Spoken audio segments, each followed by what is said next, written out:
Hello, Harry, Chris, everyone. I have high cortisol levels. It makes me wake up at night.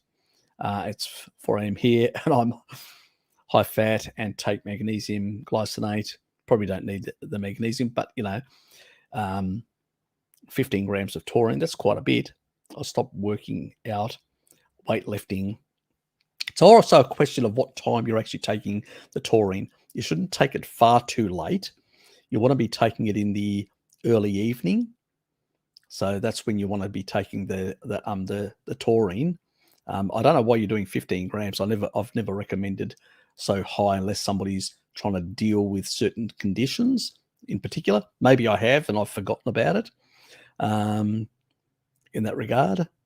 But at the same time, I would pretty much have a bit in the morning in terms of taurine to regulate some of the other hormonal systems in the morning, like probably 2 grams. Then in the midday, probably another 2 grams. And in the evening, I'd be taking the majority of it.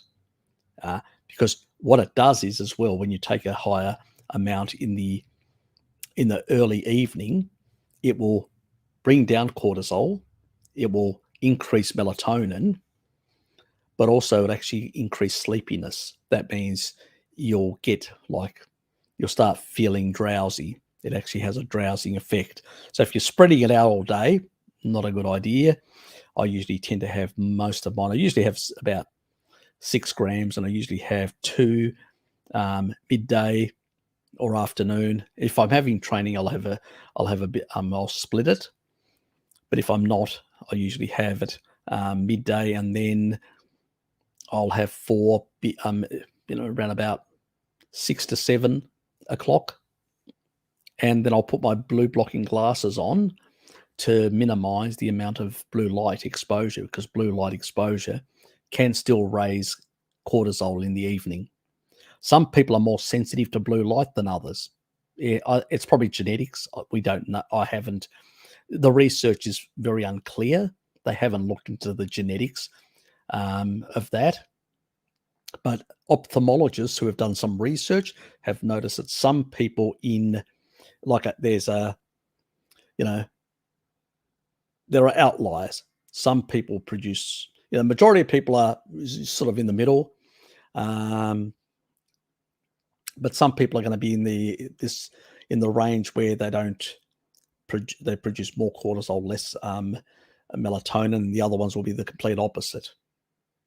And they put it down to genetics, this sort of natural distribution curve that they talk about, and they put it down to genetic outliers at both ends. So you may be one of those genetic outliers. I don't know without a genetic test, but that's what ophthalmology research has actually said. Doesn't mean it's correct, but that's the best science we've got at the moment in that effect. But cortisol levels, stress management is very important as well. It's not enough just to take taurine. If you've got a lot of things that are stressing you, you need to deal with those stress issues in your life. So breathing exercises, certain yoga type things, they all help. So you need to basically do these sort of things to help improve your cortisol levels. But the big ones are don't eat late at night. Try and eat within daylight. You shouldn't be eating after 7. Generally, you should not be eating. Okay, for social events, I do it as well. But for general eating, you should be, your last meal should be 7:30 the latest. So you provide your body with enough time to digest, and as you're down regulating the digestion, and it should be a light meal as well in the evening. As you're digesting, then you can allow your body to slow down and down regulate the digestive tract, and then focus on preparing you for sleep. So that's really important. So it is a matter of, I don't know your circumstance. You may have children. You may have a lot of things that do tend to stress you or put you in this sort of, rushing around like mad, trying to, sort things out. that those can be issues and all that. But sometimes once you've dealt with those things, find a quiet place and go and actually do some breathing exercises. There's a lot of stuff you'll find online about yoga breathing exercises you can do. And these sort of deep breathing exercises can actually, increase your parasympathetic. It can calm you down, and that will actually improve your sleep quality as well. So it's a lot of these sort of things. Just taking a supplement, it's not going to counteract if you're wired in a sense.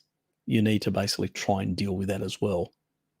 And you should never do, if you're doing any weightlifting and stuff like that, you still can do it. But you should do it in the late afternoon, like, around about 4 o'clock. You shouldn't be doing it in the evening, or in early hours. Some level of exercise is fine. Even my dad, he sleeps like a baby. Well, that's what he tells me. I just tell him he's a baby, but anyway, won't go into that. And he'll do some exercise in the morning, lift some weights for a couple of minutes, 15 minutes, and he'll do some around 4 o'clock in the afternoon. So twice a day and all that, and it doesn't affect his sleep quality at all. So,